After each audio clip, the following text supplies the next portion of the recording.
बोली शंकर भगवान की जय, सच्चे दरबार की जय। पागल भइल बाना रे मनमा, पागल भइल बाना हो, पागल भइल बाना रे मनमा, पागल भइल बाना कि जब से आईली गुरु शरणिया की मनमा पागल भइल बाना, कि जब से आईनी गुरु शरणिया की मनवा पागल भइल बाना, कि जब से आईनी गुरु शरणिया की मनवा पागल भइल बाना। अरे ओ पागल भइल बाना रे मनवा पागल भइल बाना, ओ पागल भइल बाना रे मनवा पागल भइल बाना, कि जब से आईली गुरु शरणिया की मनमा पागल भइल बाना, कि जब से आईनी गुरु शरणिया के मनवा पागल भइल बाना। आओ मास्टर। हाँ अपने जे आईले बेटा के लैली, बेटी के लैली ना हो, अपने जे आईली बेटा के लैली, बेटी के लैली ना हो। अपने जे आईले बेटा के लैली, बेटी के लैली ना हो, अपने जे आईली बेटा के लैली, बेटी के लैली ना हो। अपने जे आईली बेटा के लैली, बेटी के लैली ना।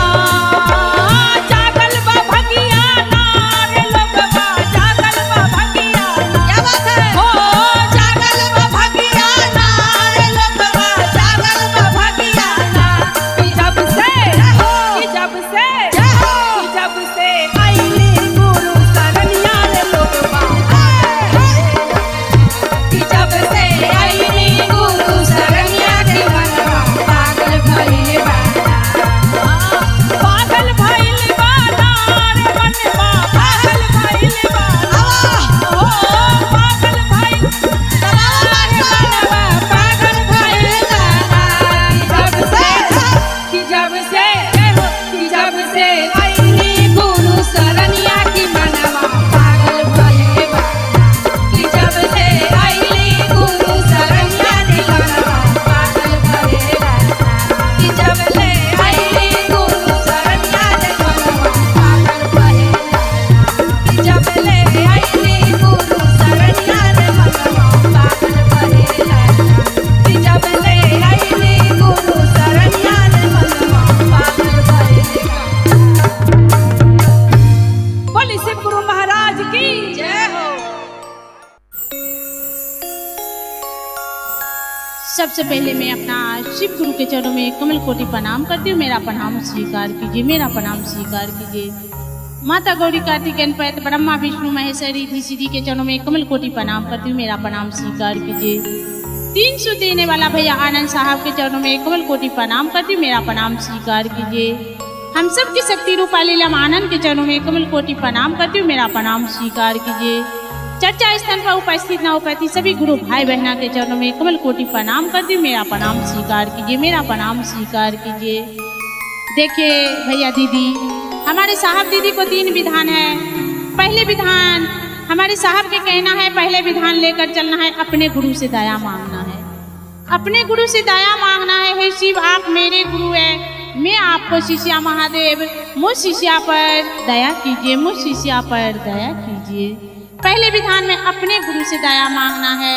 दूसरी विधान में अपने गुरु के प्यारा सा नाम है, शिव चर्चा पर चर्चा में सुनाना है, एक दूसरे को बताना है, एक दूसरे को समझाना है। जो व्यक्ति अभी तक अनजान है, शिव को गुरु नहीं बनाए हैं, उस तक पहुंचाना है अपने गुरु के बातें। देखिए दीदी, देखिए भैया, मैंने शिव को अपना जीवन में गुरु बनाए हैं, आप भी शिव को गुरु बना लीजिए। शिव जगत गुरु है, जगत के पिता परमेश्वर है। शिव मेरे भी गुरु है, शिव आपका भी गुरु हो सकते हैं। तीसरी विधान में 108 बेर अपने गुरु के नमः शिवाय से प्रणाम करना है। मेरे प्रणाम, मेरे गुरु के चरणों में स्वीकार हो, मेरे प्रणाम मेरे साहब दीदी के चरणों में स्वीकार हो, मेरे प्रणाम मेरे एवं गुरु भाई बहना के चरणों में मेरा प्रणाम स्वीकार हो, मेरा प्रणाम स्वीकार हो। प्रेम से बोलिए हर हर महादेव की जय, माता पार्वती की जय।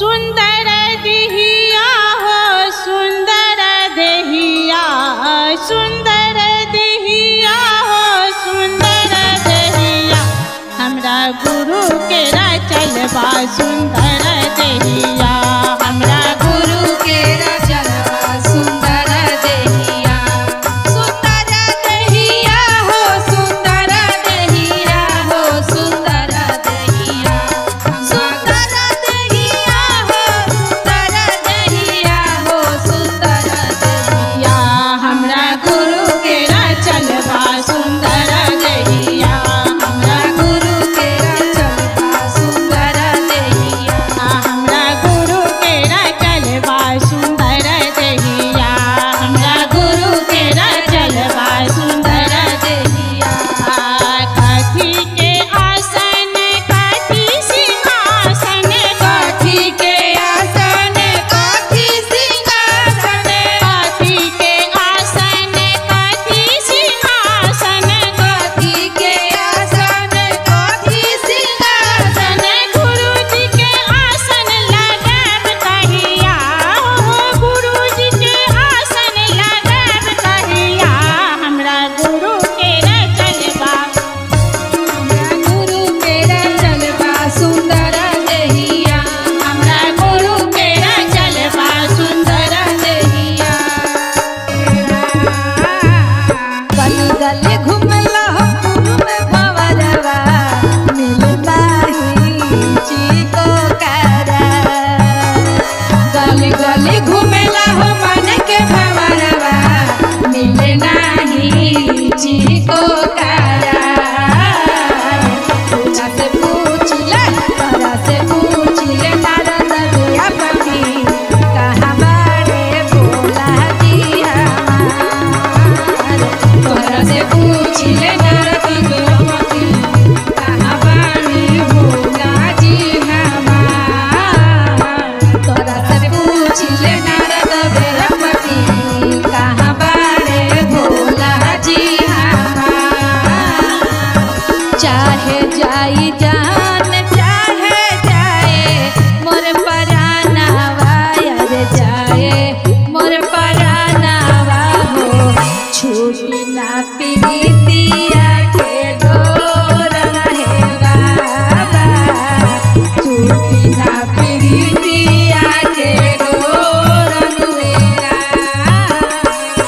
तोहरे से कहब है बाबा दिला वाके दुखवा, यह दिला वाके दुखवा हो, तू ही तो करी हो संसार न होरा, ए बाबा हो तू ही तो करी हो संसार न होरा, ए बाबा हो तू ही तो करी हो संसार न होरा, ए बाबा हो तू ही तो करी हो संसार न होरा, ए बाबा हो तू नाही बचाई बत बाबा के हो बचाई, अरे के बचाई हो, फसल बाट बीचे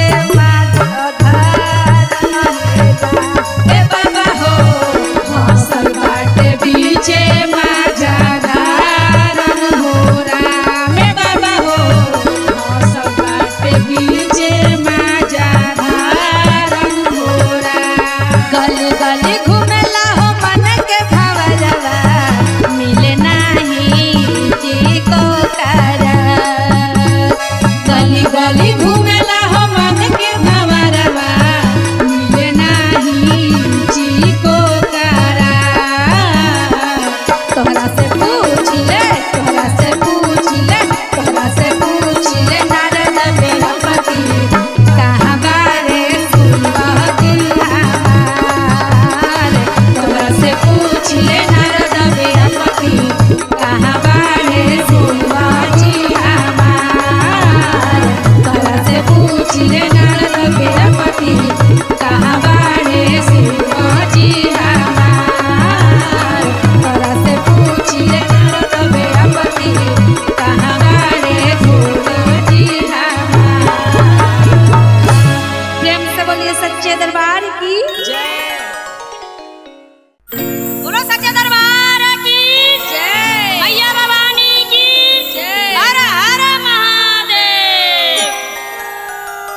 जो भी हमारे शिव गुरु भैया बहन सब लोग बैठे हैं, उनको भी हम कोटि कोटि प्रणाम करते हैं। आप लोगों का आशीर्वाद को हमें दरकार है और गुरु जी के आशीर्वाद सब पे बने रहे, इसलिए बोली सच्चे दरबार की जय हो। हर हर महादेव महादेव। आई एगो भजन लेके चलते नहीं रहो लोग बीच में। ऐसा ना पूरा विश्वास बा कि जो जैसे सब लोग के आशीर्वाद प्यार मिलल बा वैसे हमरो मिली। हम सुधा सारथी बोला तनी, चली तो कैसे बा? कैसे बा? जपत जपत नाम शिवाय ओठवा झुरैले हो अरे तब नाही काहे गुरुजी दया रौराइले हो अरे तब नाही काहे गुरुजी दया तोराइले हो अरे तब नाही काहे गुरुजी। जपत जपत नाम शिवाय ओठवा झुरैले हो अरे जपत जपत नाम शिवाय ओठवा झुरैले हो अरे तब नाही काहे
जी की जय। मैया पार्वती की जय हो जय हो।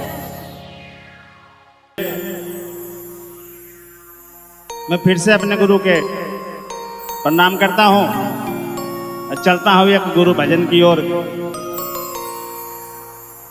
आना आना पवन कुमार हमारे गुरु चर्चा में, आना आना पवन कुमार हमारे शिव चर्चा में, आना आना पवन कुमार हमारे गुरु चर्चा में, आना आना पवन कुमार हमारे शिव चर्चा में। अरे आप भी आना ब्रह्मा जी को लाना,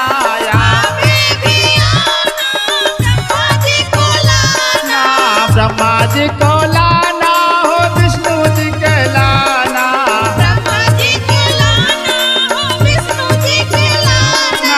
सरस्वती के लाना मैया लक्ष्मी जी को लाना, लाना लाना पूरा परिवार हमारे गुरु चर्चा में, लाना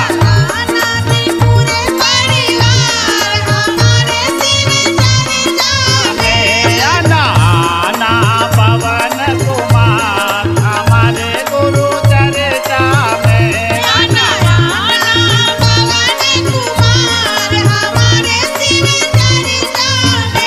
अरे आप भी आना राम जी को लाना,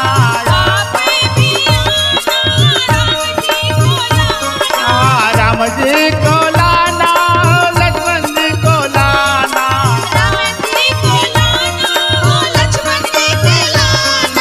सीता जी को लाना भैया भरत जी को लाना, आना भरत जी को लाना शत्रुघ्न जी को लाना, आना लाना पूरा परिवार हमारे गुरु चर्चा में,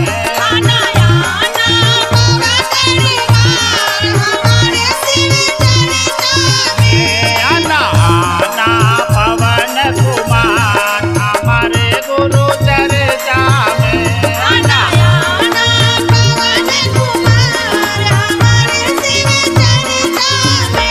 अरे आप भी आना कृष्णा जी को लाना,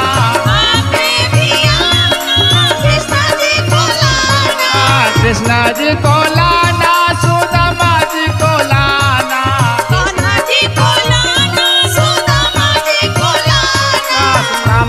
को लाना हो रुक्मणी को लाना,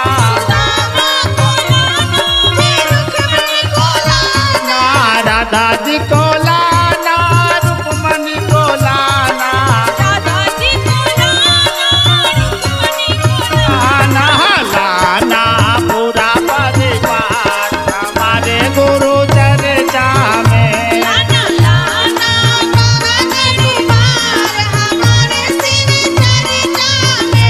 आना आना पवन कुमार हमारे गुरु चर्चा में,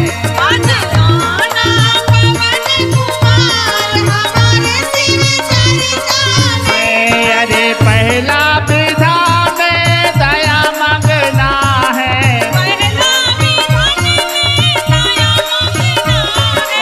पहला विधा में दया मांगना है,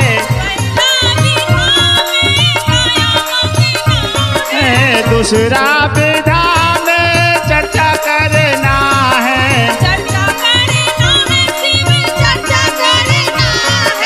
तीसर में नमः शिवाय हमारे घर का जाना,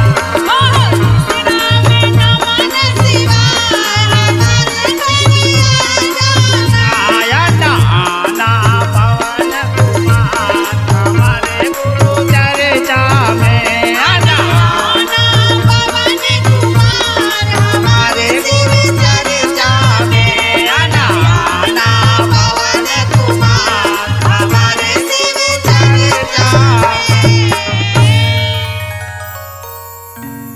फिर से अपने गुरु को प्रणाम करता हूँ।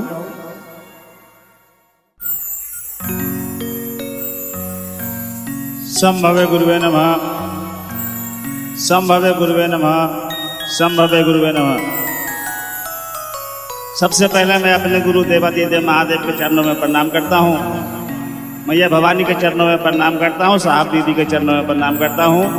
आए हुए जितने गुरु भाई गुरु बहन और जो नहीं आए उनको भी प्रणाम करता हूँ, और तमाम श्रोतागण को मैं प्रणाम करता हूँ। मेरा प्रणाम स्वीकार हो।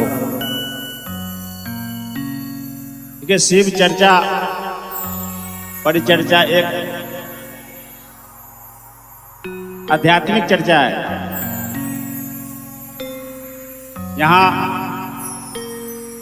गुरु और शिष्य के संबंध में बात की जाती है। आज के इस कलिकाल में भगवान शिव महेश्वर महाकाल गुरु भी हो रहे हैं। तो जिन लोगों ने अब तक भगवान शिव महेश्वर महाकाल को गुरु रूप में नहीं अपनाए हैं, उनसे मेरी नम्र निवेदन है कि भगवान शिव गुरु भी हो रहे हैं, उनको गुरु बना लीजिए। भाई साहब, हमने शिव को गुरु बनाया है, हमने आजमाया है, हमने जांचा है, हमने परखा है। आप भी शिव को गुरु बना के देखिए। जैसे हमारे जीवन में कमल खिला है, ऐसे आपके भी जीवन में कमल खिलेगा। देखिए, शिव अनादिकाल से गुरु हैं और गुरु हैं और गुरु रहेंगे। शिव को गुरु देवताओं ने भी बनाए थे। देवताओं ने भी शिव को गुरु माने थे, बनाए थे। लेकिन उन्होंने क्या किए, ये हम जनमानस को नहीं बताए। उन्होंने अपने तक सीमित रखा। ये बहुत विडंबना की बात है कि उन्होंने खुद तो भगवान शिव को गुरु बना लिए, लेकिन हम जनमानस तक इस बात को पहुंचाए नहीं।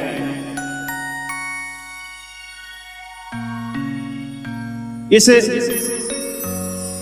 कालखंड के प्रथम शिव शिष्य हमारे साहब जी हैं, हरिंदर भैया जी। जब उन्होंने शिव को गुरु बनाए तो उनको लगा कि परिणामदायी गुरु है, परिणाम देते हैं। तो उन्होंने 8 महीने के बाद, 8 महीने तक उन्होंने किसी को बताया नहीं कि हमने शिव को गुरु बनाया है। 8 महीने के बाद उन्होंने अपने पत्नी, धर्म पत्नी, जिनको हम दीदी नीलम कहते हैं, उनको बताए कि हमने शिव को गुरु बनाया है और शिव वाकई में गुरु के काम करते हैं, गुरु परिणाम देते हैं, परिणामदायी गुरु हैं। तो उन्होंने दीदी नीलम जी ने बोली कि जब आपने शिव को गुरु बना ही लिया है और गुरु परिणामदायी गुरु हैं, परिणाम देते हैं, तो क्यों ना इस बात को जन जन तक पहुंचाया जाए।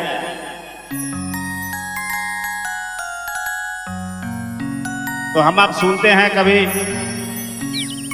भजन के माध्यम से कि साहब हरिंदर शिव को गुरु बनाए और दीदी नीलम जन जन को बताए। तो आज इस कलिकाल में 5 करोड़ से अधिक शिव शिष्य हो चुके हैं।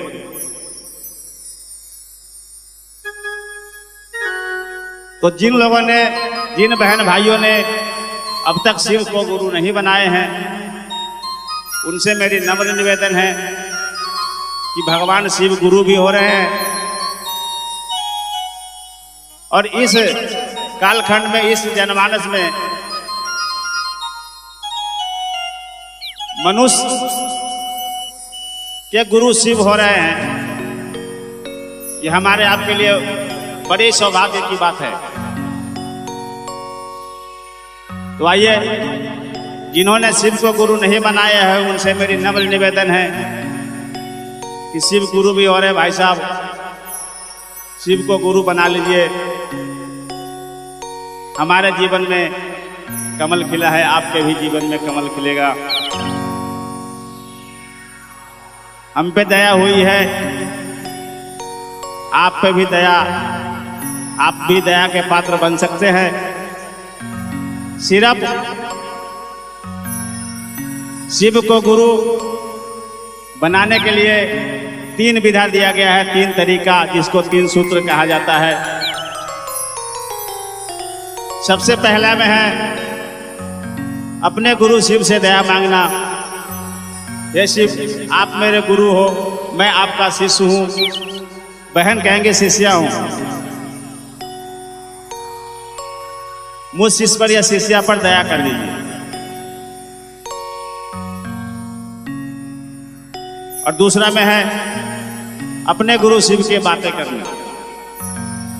जैसे हम अब कहीं जाते हैं, एक अनजान व्यक्ति से मिलते हैं, उनसे 2-4 बात हम आप कर ही लेते हैं।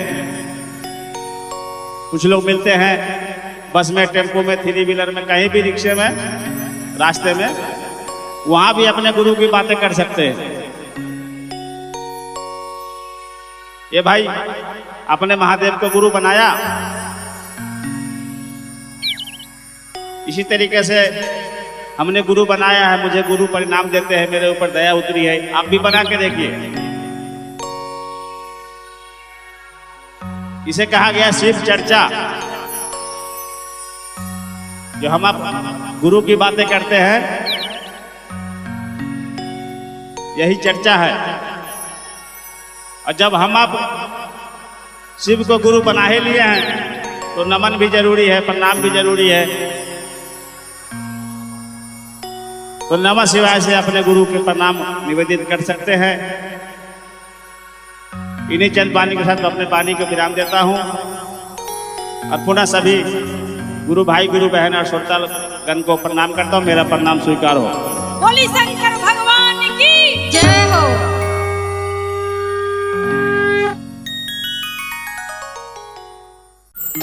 प्रेम से बोलिए शिव गुरु महाराज की जय।